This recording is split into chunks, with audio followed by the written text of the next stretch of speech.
kami di HMPS PPKN Podcast. Kali ini podcast akan diisi oleh Divisi Akademik. Perkenalkan, nama saya Nanda Puputra Mamati selaku koordinator dari Divisi Akademik periode 2022-2023. Di sini saya sebagai moderator dan juga ada narasumber dari Dimisioner HMPS PPKN periode 2021-2022. Boleh nih Mbak perkenalan dulu kepada teman-teman yang menonton. Oke, assalamualaikum warahmatullahi wabarakatuh. Perkenalkan, nama saya Milata Iza Obiasani. Saya merupakan mahasiswi dari program studi pendidikan Pancasila dan Kewarganegaraan angkatan 2019, sekaligus demisioner HMPS PPKN tahun 2021-2022. Oke, kalau boleh kami tahu nih kesibukannya sekarang apa sih Mbak? Untuk kesibukan akhir-akhir ini, karena ini minggu-minggu UAS, tentunya lagi menjalani ujian akhir semester, sekaligus sedang ada penyusunan skripsi. Oke, kita doain ya teman-teman, semoga skripsinya Mbak Milata berjalan dengan lancar sampai akhir dan tetap semangat ya Mbak. Oke Mbak, kali ini kita akan membahas tentang lunturnya moralitas di era modern. Nah, seperti kita ketahui, era modern merupakan era di mana marak sekali perkembangan kebudayaan, perkembangan pendidikan, dan juga perkembangan teknologi. Banyak masyarakat sekarang yang menggunakan teknologi untuk kebutuhan kehidupannya. Nah, di era modern ini juga terjadi arus globalisasi yang semakin pesat. Arus globalisasi ini juga ditandai dengan adanya dampak positif dan juga dampak negatif. Tapi seringkali generasi muda nih menggunakan dampak negatif untuk kehidupannya. Nah, sehingga di dalam diri generasi muda ini terjadi kemerosotan nilai-nilai moral. Nah, yang seharusnya itu tidak boleh terjadi dalam diri kita sebagai anak bangsa Indonesia, yang dimana moralitasnya ini berdasarkan Pancasila itu harus kita terapkan secara sungguh-sungguh. Nah, saya boleh nanya dari Mbak, apa sih nilai moral ini? Oke, nilai moral itu nilai yang berkaitan dengan perbuatan baik buruknya dasar kehidupan manusia kepada masyarakat. Jadi nilai ini tuh merujuk pada sikap kita di masyarakat itu positif atau kita negatif, seperti itu. Oke, jadi bisa saya tarik kesimpulan bahwasanya kalau orang bermoralitas berarti dia beretika baik ya Mbak? Ya, bisa etika baik dan bisa etika buruk kalau kita bermoralitas baik. Oke, nah juga sekarang ini banyak kasus-kasus yang terjadi di kehidupan kita nih, maraknya kemerosotan moral. Bisa mungkin dari kehidupan di lingkungan kehidupan Mbak bisa diberi contoh kepada kami kemerosotan moral pada saat ini itu seperti apa? Mungkin contoh kecil kita di masyarakat itu, kita tuh mungkin kita lihat anak-anak sekarang itu lebih sering mereka itu tuh kalau lewat di depan orang lebih tua tuh sekarang tuh kayak masa bodoh. Kalau mungkin orang dulu itu punya kebiasaan kalau sedang lewat di depan orang yang lebih tua itu mungkin amit, teman-teman kayak nyuwun sewu, biasanya seperti itu. Kalau sekarang mungkin anak-anak sekarang tuh lebih masa bodoh karena mereka tuh cerminan mereka itu bukan cerminan kita yang dulu. Cerminan anak sekarang tuh mungkin mereka tuh meniru budaya barat yang sama orang lebih tua itu mungkin untuk sopan santun itu kurang. Kalau kita di Indonesia itu kan dari nenek moyang kita itu sering diajarkan kalau sopan santun itu harus, apalagi kalau kita di Jawa itu kan unggah-ungguh sama orang yang lebih tua itu kan ada tata keramanya. Berarti anak-anak sekarang itu rendahnya nilai leluhur ya Mbak, di dalam dirinya sendiri. Mereka malah berpacu kepada nilai budaya seperti itu. Kalau dari Mbak sendiri nih, ada gak sih pengalaman yang Mbak temuin ketika melihat orang lain gitu, apalagi kita sebagai calon pendidik nih ya, pernah menemui gak sih anak-anak yang memang dia itu kurang moralnya, bisa disebabkan mungkin dari lingkungannya atau dari faktor dari keluarganya, atau karena Mbak menemui menemui hal-hal seperti itu?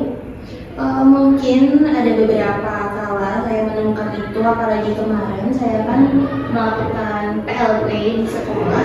Itu ada sedikit kemerosotan moral oleh anak-anak di sana, tapi ya tidak banyak, tapi ada beberapa anak yang seperti itu. Tapi dari pihak sekolah sendiri sudah mengantisipasi dengan memberikan peraturan itu seperti kalau masuk sekolah itu sepeda tuh harus dituntun, terus salim kepada guru itu tuh harus. Tapi ya memang ada beberapa siswa yang masa bodoh dengan hal itu, terus akhirnya karena dia melihat hanya ada anak mahasiswa PLP di situ, jadi dia dengan seenaknya membawa masuk motornya itu dengan digas tanpa dituntun seperti itu dan tidak salim. Tapi kalau ada gurunya pasti salim. Itu mungkin kemarin waktu PLP ada seperti itu. Terus kalau di lingkungan masyarakat sendiri itu sekarang kalau saya lihat anak-anak itu tuh lebih sering itu tuh mengabaikan lingkungan sekitar. Mereka tuh lebih sering menggunakan handphone, jadi suka dengan seenaknya bermain handphone, padahal di situ ada orang yang lebih tua yang harusnya mungkin dia ditegur atau disapa dulu atau bagaimana, dan jangan bermain handphone. Tapi nyatanya sekarang lebih banyak anak kecil itu dari kecil sudah dipegang handphone.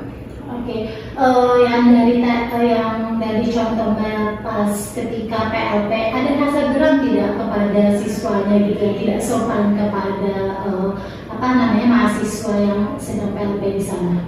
Mungkin ada, pernah saya negur juga, tapi kan kita di sana tuh posisinya magang, jadi lebih sungkan biasanya. Tapi ada beberapa kalanya kalau memang anak-anaknya kurang kooperatif sama kita, jadi ditegur. Kalau dikasih tahu harusnya tuh bagaimana, sikap yang baik itu bagaimana.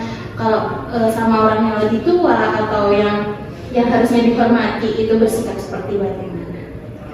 Apakah ada perubahan dalam diri siswa yang ditegur tersebut? Tentu ada beberapa siswa yang mendengarkan terus melakukan perubahan tersebut, tapi juga ada beberapa siswa yang tidak menurut, tapi ya sudah, tidak apa-apa.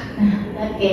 Nah, kita nih sebagai calon pendidik di masa depan, bagaimana sih cara kita sebagai guru untuk bisa menanamkan nilai moral yang baik dan benar di kehidupan siswa? Karena kan seringkali siswa ini berada di lingkungan sosial yang tidak baik. Habis itu juga di lingkungan mungkin di lingkungan keluarganya yang bisa dikatakan buruk karena dari faktor kedua orang tuanya, yang mungkin kedua orang tuanya yang tidak pernah akur di dalam rumah, atau bisa disebut zaman sekarang itu namanya broken home gitu ya, sehingga anak itu banyak mencari jati diri di luar gitu. Jadi gimana sih peran kita sebagai guru ketika dia berada di sekolah, mereka ini bisa menerapkan moralitas yang baik dan benar?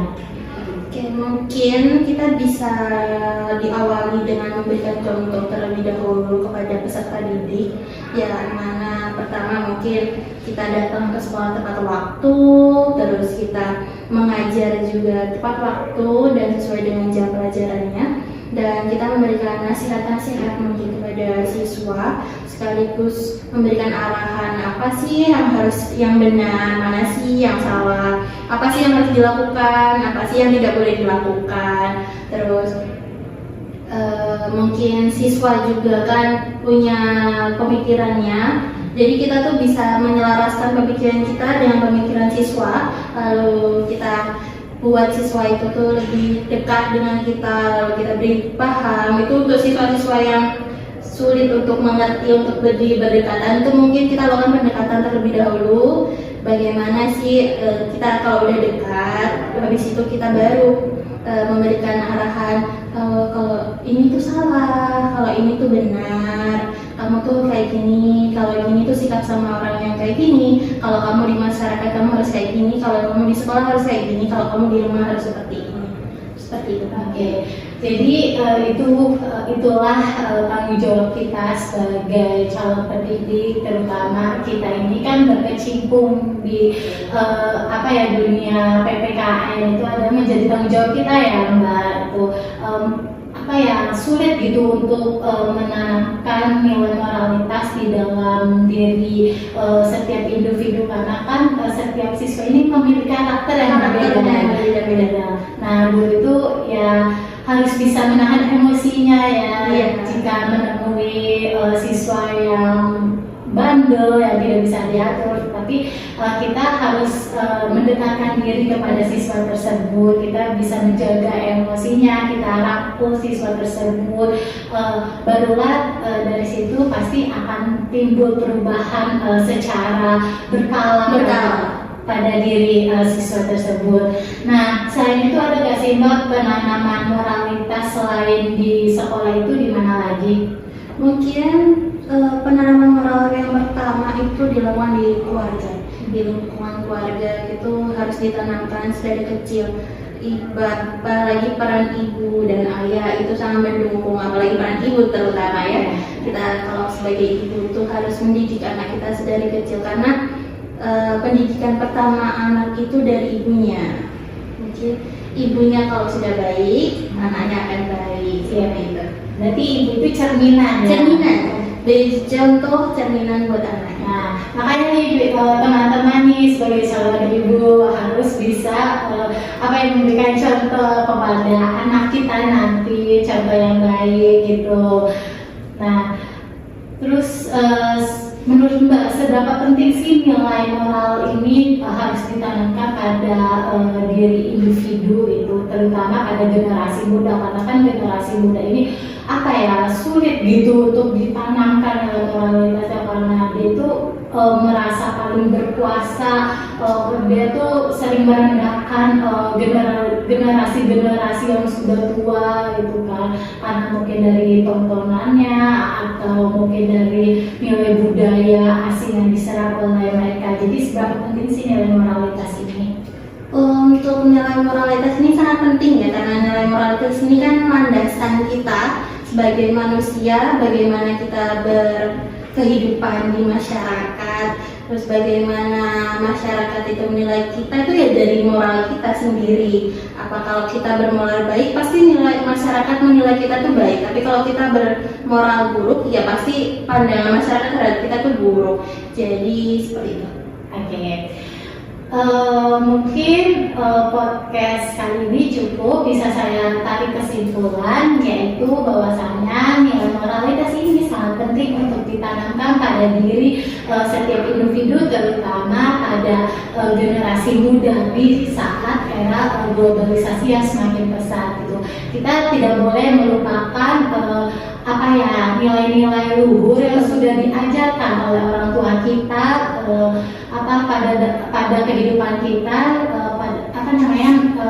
Orang tua sudah mengajarkan kita moralitas yang baik di lingkungan keluarga, ya kita harus mengimplementasikan di kehidupan sosialnya. Nah, maka dari itu teman-teman, ayo kita tinggikan lagi nilai moralitas kita sebagai generasi penerus bangsa. Kita harus mempunyai moralitas yang tinggi supaya bisa membawa perubahan Indonesia yang semakin maju dan semakin gemilang begitu ya. Nah, mungkin ada pesan-pesan buat teman-teman yang menonton. Untuk teman-teman yang menonton podcast, bersikaplah baik untuk menjadi pribadi yang lebih baik agar masyarakat menilai kita baik dan kita juga diangkat derajatnya. Karena kita memiliki nilai baik, maka masyarakat akan segan dengan kita. Seperti itu. Wah, pesan yang sangat bermakna ya teman-teman. Ayo kita implementasikan nilai moralitas di kehidupan kita. Akhir kata dari saya, Nana Putrawati selaku moderator, dan juga Mbak Milata selaku narasumber. Jika ada salah perkataan mohon dimaafkan, karena kita sebagai manusia pasti mempunyai kekurangan dan kebenaran hanya milik Allah. Akhir kata saya ucapkan terima kasih. Wassalamualaikum warahmatullahi wabarakatuh. Terima kasih Mbak Milata. Sama-sama.